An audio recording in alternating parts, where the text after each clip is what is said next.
Welcome back to the Love You podcast. My name is Marc, Katz, dating coach for smart, strong, successful women and your personal trainer for love. We're going to go a little bit deeper on the subject about whether you overestimate yourself when it comes to dating and relationships. And I'm going to do so by way of a few personal stories. I think they're relevant. I hope they're relevant. And I hope you could realize this is something that everybody does contend with. The first time I realized that I couldn't date anybody, or everybody is more like it, not anybody, everybody. I always believed that I could date whoever I wanted to. And I remember one time in my late 20s, I was a struggling screenwriter, when I was out to drinks with a friend of mine, very bright, went to Harvard, but she was just a friend. I didn't have a crush on her, but she was the type of person that I was attracted to and would want to be with. And we were having drinks, and she said, "I am never going out with another writer again." As a writer, I took that very personally. She didn't mean it personally. She was giving her feelings about how she wanted to pursue her love life. "I'm never going out with another writer again. They're so intense and narcissistic and moody and financially unstable. And I just need a guy who's normal and has his act together." And out here you have all these struggling writers and all these writers who are really successful and too big for their britches. I just need a normal guy. And I remember it was like I was getting stabbed in the heart or punched in the stomach or something like that, because basically she was saying, I, and therefore other people like me, will never date someone like you. And I didn't like being told that. I didn't like having that restriction. The problem is she was right. I was moody and financially unstable and difficult and depressed and all of the other reasons that it's no fun to date a struggling writer. And so the truth hurt. I thought that I could sort of coast by on charm, but that'll only get you so far with someone who is sane and stable and wants to have a happy life. Right? It's hard to have a happy life with someone who has all the problems that many typical writers have. Now, there's exceptions to every rule. I don't need to go through all the exceptions, but I remember thinking, how could you not want me? How am I not good enough for you? And then I saw it from her point of view. And she was absolutely right. I wasn't good enough for what she wanted. And so I proceeded with my arrogant way of dating. And arrogance is not necessarily the right word. Arrogant implies that you're looking down on people. I didn't look down on people. I carried myself with a lot of confidence when I was single. When I went online, I assumed that if I wrote to someone that they were going to write back, even if it wasn't true. I went in with the belief that I could. And so I went on fabled number 300 dates over the course of 10 years. And got second dates most of the time. But there were, again, if I went on 300 dates, there were 50 times out of 300 dates where I didn't have the option of coming back for more. So I might have rejected more women, but maybe like you, I was always more focused on the women who rejected me than the ones who accepted me. We all, this is the definition of dating. All the people I want don't want me in return. All the people who want me, I don't want. And so over the course of these years, I had a number of short-term girlfriends. I fell in love a couple of times.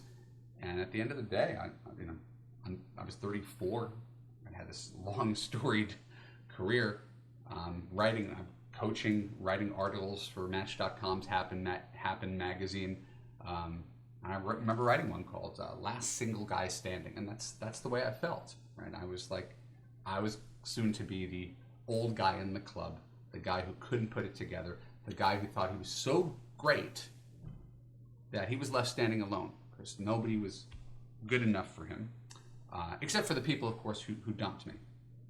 And it took me a while to get some clarity on that. Just that idea, that I was holding on to the idea of the women who dumped me. What I didn't always do was think, would I actually want to keep them? Right? The people who dumped me, I might have been the most attracted to or the most excited by. because they were intelligent and successful and funny, and I was attracted to that personality. But they weren't always sensitive to my needs. They weren't always sympathetic. They were sometimes not too challenging, but too critical, and weren't always warm and ingratiating and supportive, and didn't always have a great sex life. And so there were a whole bunch of things I remember sweeping under the rug. I realized later, with all the women that I was in love with who dumped me, there was ultimately something that I chose not to pay attention to. I bet if you look back in your previous relationships, you'd say the same thing. See, it didn't matter if my wife's resume was average. She is extraordinary, and anybody who gets to know her realizes that she's extraordinary in that everybody likes her. She's just great with people, and she's the only person I'd ever met who didn't constantly remind me how much I needed to change.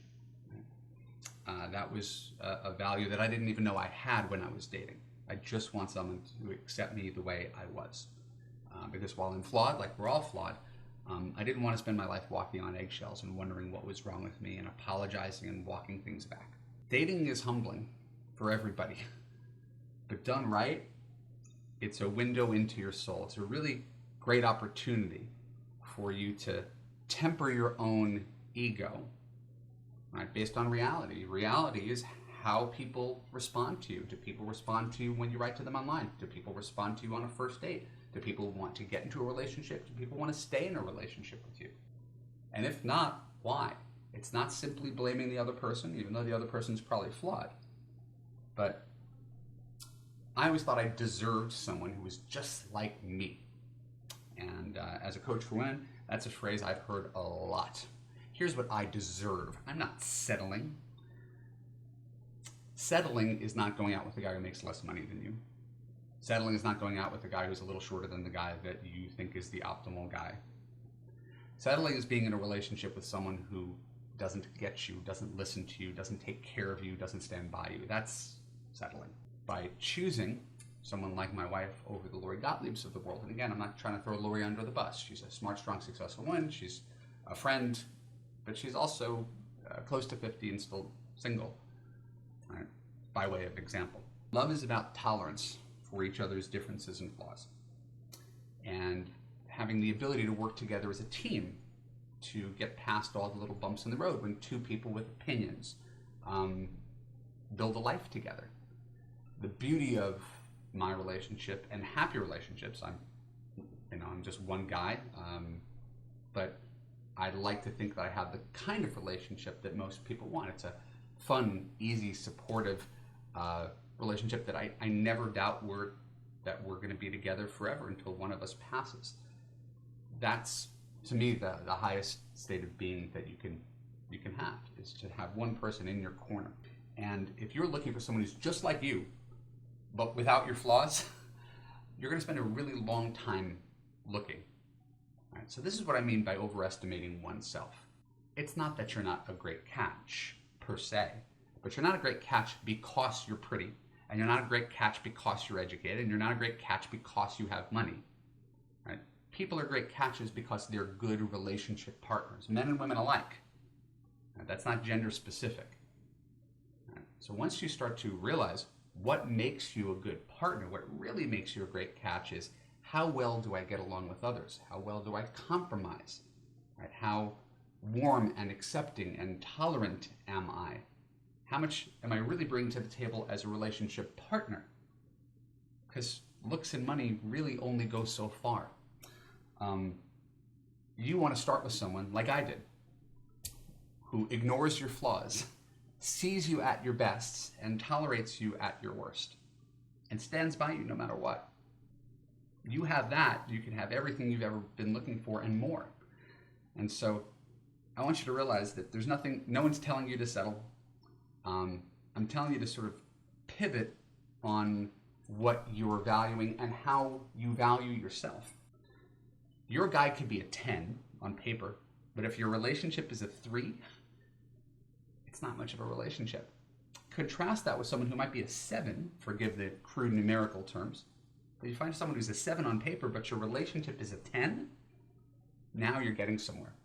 So I really encourage you to choose that person who makes you feel like the best version of you, and realize that someone has to make compromises in order to be with you. And when they ignore your flaws consistently, like my wife ignores mine, that's someone that you're really going to want to hold on to for the rest of your life. Thank you for joining me with the Love You Podcast. My name is Marc Katz. Next week, we're going to talk about whether dating is in fact a skill. I think it's a really interesting topic. If you enjoy this podcast, don't forget to hit the subscribe button below. Follow me on Facebook and Twitter, and make sure you go to Marc Katz. Give me your name and email address, and I will send you free dating and relationship advice for as long as you live. That's how much stuff I have to say. So thanks for being here. I appreciate you, and I'll see you next week.